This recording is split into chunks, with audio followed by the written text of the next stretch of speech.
Wafam. Jangan lupa subscribe.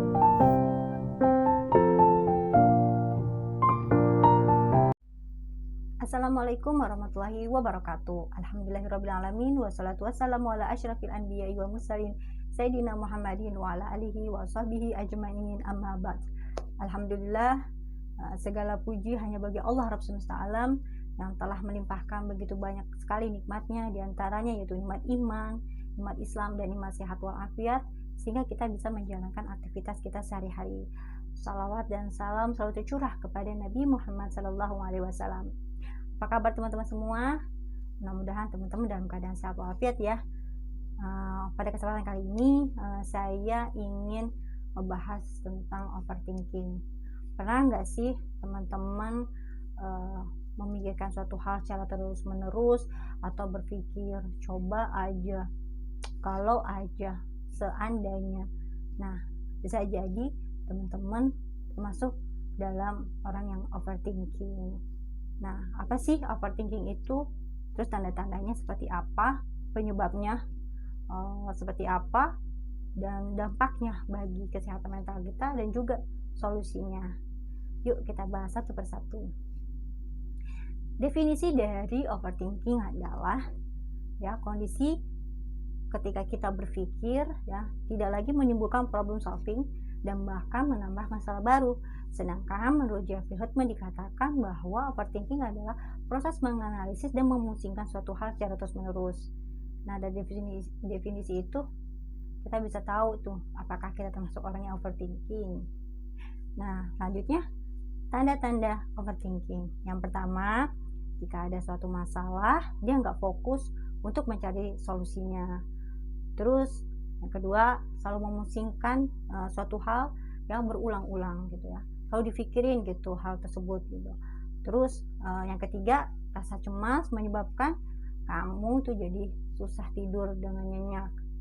Yang keempat, akan mengalami kesulitan untuk mencari ataupun membuat sebuah keputusan gitu. Yang kelima, kerap kali menyalahkan diri kalau kita salah mengambil keputusan.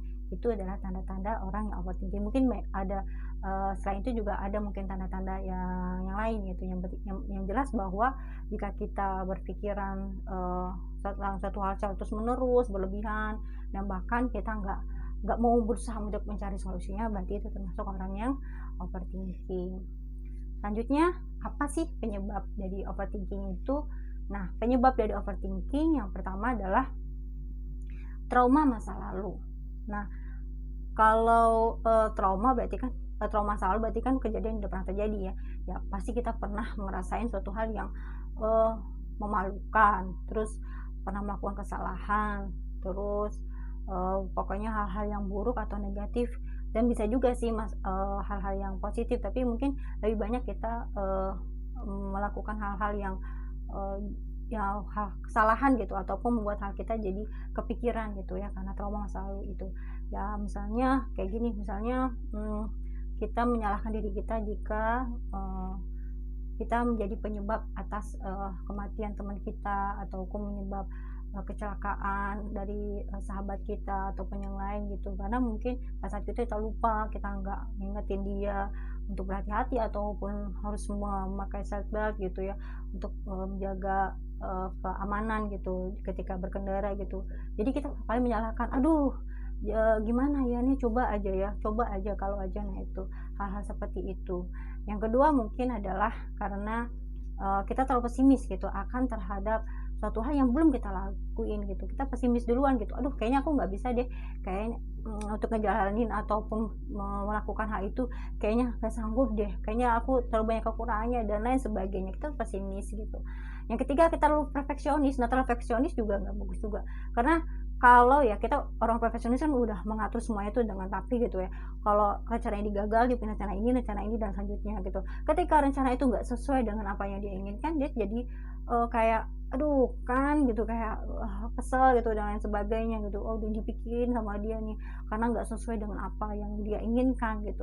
Padahal dalam kehidupan ini kita realistis aja gitu, bahwa ada sesuatu yang di luar kontrol kita, di luar kendali kita gitu, bahwa ada Allah yang mengendalikan itu semua. Nah, kita harus harusnya berpikir seperti itu. Kalaupun misalnya ya, misalnya kita salah ataupun gagal melakukan satu hal, ya anggap aja ini adalah proses kita dalam belajar. Yaitu karena belajar itu pasti ada apa namanya, kalau harus belajar pasti ada kesalahannya gitu. Nah, kita dari situ kita harus bisa mengambil pelajarannya gitu. Terus apalagi nih, suka memendam gitu, suka memendam semuanya sendiri. Misalnya jika ada suatu masalah itu kita pendam gitu, kita tuh nggak berusaha untuk mencari apa namanya, mencari solusinya gitu loh, kita pikirin sendiri. Padahal kita ini kan hidup sebagai manusia ataupun sebagai makhluk sosial ya, kita butuh orang juga dalam kita hidup gitu. Misalnya kita bisa aja menceritakan gitu kepada teman kita, sahabat kita, orang tua kita, ataupun siapa yang membuat diri kita tuh kalau ngomong tuh enak gitu, nyaman gitu. Walaupun misalnya teman kita tuh nggak bisa ngasih solusi, cuma dengerin doang gitu, tapi nggak apa-apa, yang penting hati kita tuh jadi kayaknya plong aja gitu kalau kita udah ceritain. Nah, gitu perlu banget kita menceritakan ataupun kira-kira harus menumpahkan ya semua beban yang ada di dalam pikiran kita gitu lah, biar kita jadi tenang gitu, jadi plong gitu. Terus lingkungan, nah lingkungan juga berpengaruh ya. Yang jelas banget kalau lingkungan kita adalah orang-orang yang overthinking, suka berpikiran negatif, suka melakukan hal-hal yang buruk gitu ya, itu juga berpengaruh terhadap tingkah laku kita. Karena lingkungan itu ya sangat mempengaruhi segala tindakan kita, akhlak kita ya, perbuatan kita gitu. Makanya kita harus mencari lingkungan yang baik agar kita pun menjadi baik gitu. Terus yang keenam adalah membandingkan diri kita dengan orang lain. Nah, sering juga nih kadang kita membandingkan diri kita, aduh kayaknya dia tuh lebih pintar ya, kayaknya dia lebih jago, kayaknya lebih oke deh, aku nggak sebanding sama dia, aku nggak ini nih, nggak ada apa namanya, dia tuh terlalu tinggi lah gitu atau dibanding kita gitu, kayaknya dia lebih pintar dan segala macamnya itu kita pikirin gitu. Karena kita suka banding-bandingin ya, akhirnya kita tuh, karena kita suka membanding-bandingin, akhirnya kita nggak bisa maju gitu. Padahal setiap orang tuh pasti ada kekurangan, pasti punya kelebihan ya. Ya bisa jadi gitu, yang kita anggap dia lebih wah gitu, ternyata dia punya kekurangan yang kita nggak tahu, dan justru kekurangannya itu adalah kelebihan kita, misalnya kayak gitu. Nah, kita harus yakin terhadap diri kita gitu loh. Kita juga pasti punya kelebihan gitu, yang kadang kita tuh nggak sadarin gitu loh. Jadi kita harus menerima apapun kondisi yang ada di diri kita gitu. Jadi pede aja lah, nggak usah banding-bandingin dia kita gitu loh. Ya lupain aja lah gitu. Ya terus setelah kita tahu penyebabnya, kira-kira dampaknya apa nih? Dampaknya bagi kita. Dampaknya itu mungkin diantaranya yaitu ketika kita tuh overthinking, itu yang pertama adalah mempengaruhi komponen otak. Otak, karena kan berpikir kita di otak gitu loh. Karena Allah tuh udah ciptain kita ya, otak ya, ada sedemikian rupa sehingga pikiran kita akan terhubung dengan kondisi emosi ya, emosi kita, mood kita, itu yang kita rasain gitu loh. Nah, dalam hal overthinking ini juga gitu. Kalau kita apa namanya, suasana hati kita nggak oke, kita nggak mood, emosi kita negatif, sehingga pikiran kita juga akan menghidupkan hal-hal ataupun memori yang negatif juga, bahkan bisa membuat ataupun menghasilkan ide-ide yang negatif. Itu sangat berpengaruh otak itu. Nah, kalau otak kita itu udah apa namanya, udah penuh banget, udah mumet banget gitu ya, dengan kita memikirkan satu hal yang mungkin nggak guna gitu, memikirkan hal yang ya remeh-temeh kita pikirin gitu. Padahal ada hal-hal yang lebih kita harus pikirin gitu lah, hal-hal yang kira-kira tuh lebih bermanfaat gitu daripada hal itu.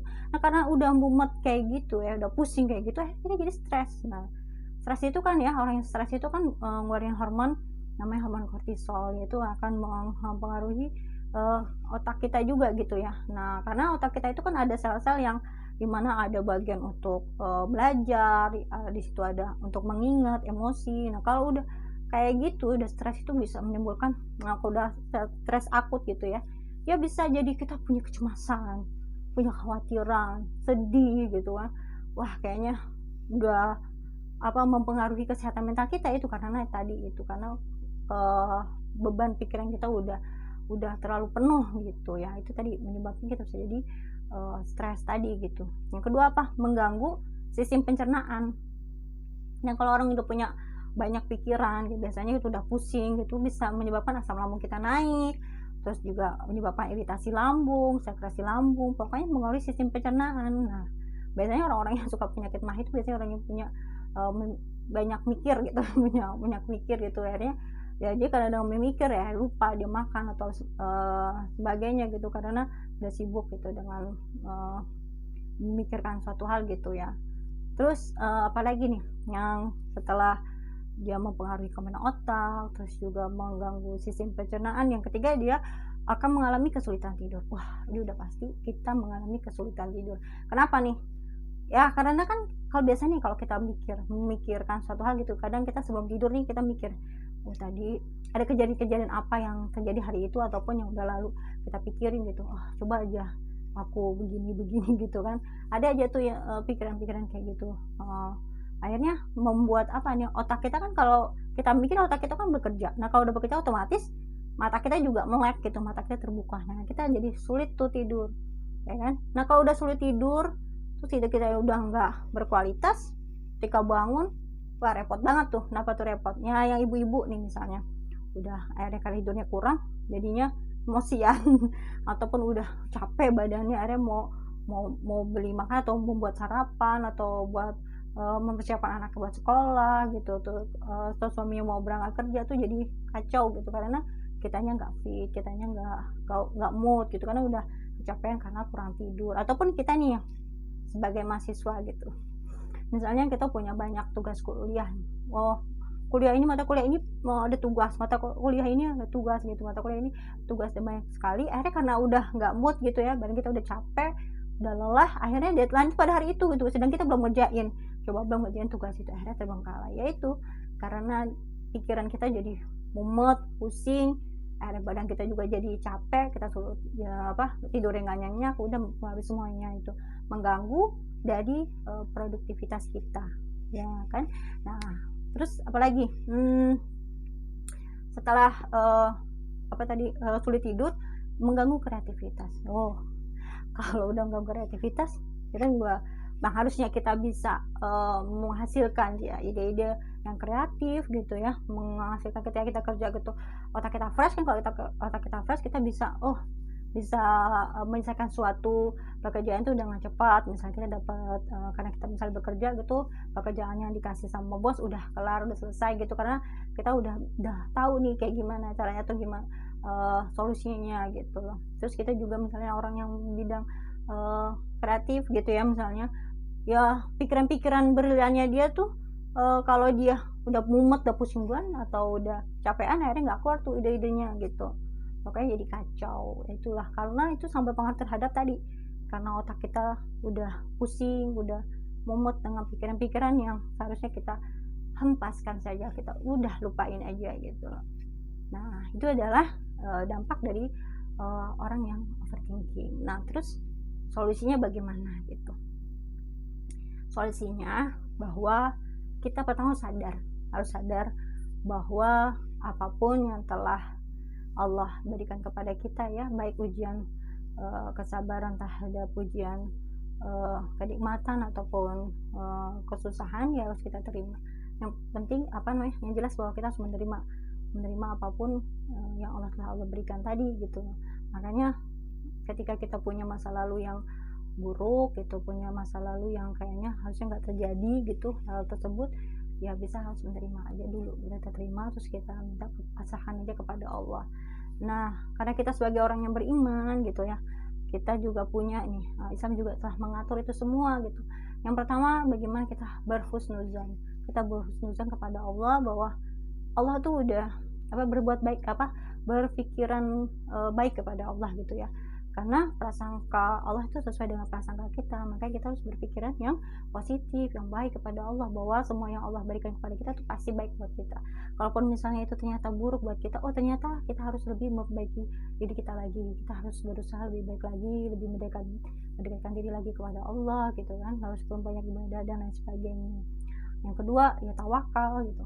Allah berfirman, fa iza azamta fatawakkal Allah, innallaha yuhibbul mutawakkilin gitu. Jika kita telah bertekad bulat gitu. Setelah itu kita berserah diri kepada Allah. Jadi kita kalau kita udah menjalankan suatu pekerjaan gitu kan, ataupun suatu hal gitu ya, ya udah kita serahin aja kepada Allah itu, biar Allah yang nentuin gitu, biar Allah yang mengatur semuanya. Apakah itu berjalan dengan lancar ataupun tidak, itu kita serahkan. Yang penting kita sudah berusaha sebaik mungkin gitu. Yang ketiga, bahwa kita ridho gitu, ridho terhadap semua ketetapan Allah gitu ya, takdir Allah, baik itu takdir yang baik ataupun buruk, kita ridho terhadap ketetapan Allah itu. Radhiyallahu anhum wa radu'an, ya jika Allah ridho ya, karena kita hidup di dunia ini kan hanya minta ridho dari Allah gitu, bahwa semua pekerjaan yang kita lakukan ya kita mengharapkan ridho Allah, itu aja gitu ya. Selanjutnya yakin gitu,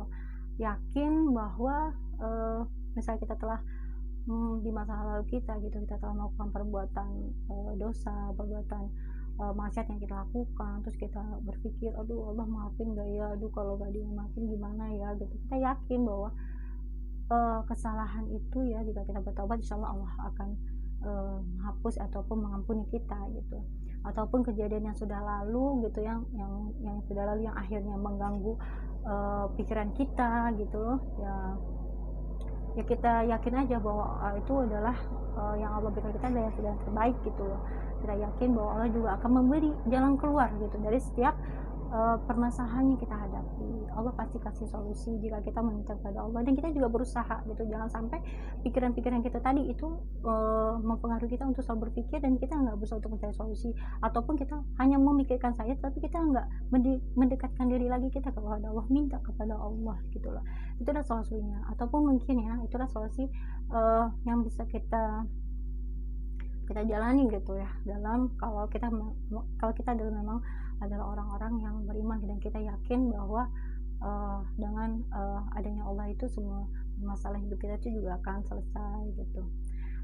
Nah, yang terpenting dari semua yang kita bicarain ini adalah pikiran kita atau otak yang telah diberikan oleh Allah itu, bahwa semua yang ada di dunia ini ya nggak mesti juga kita harus tahu, nggak mesti juga kita harus memahami semuanya gitu, karena ada perkara-perkara yang gaib, ada tentang masa depan yang itu hanyalah milik Allah gitu loh, bahwa semua itu Allah yang tahu gitu loh. Dan kita berusaha untuk mencoba mencari tahu lebih dalam sehingga kita jadi pusing sendiri, padahal Allah juga berfirman ya, memang di Al-Quran juga Allah di ayat-ayat kadang kita membaca afala ta'qilun, afala tatafakkarun gitu, apakah kamu berpikir, ya itu Allah memudahkan kita, memberikan kita otak itu untuk berpikir gitu. Berpikir apa? Berpikir tentang penciptaan Allah, berpikir bagaimana kita harus lebih mendekatkan diri lagi kepada Allah, bagaimana kita merencanakan, nah ini yang penting ya,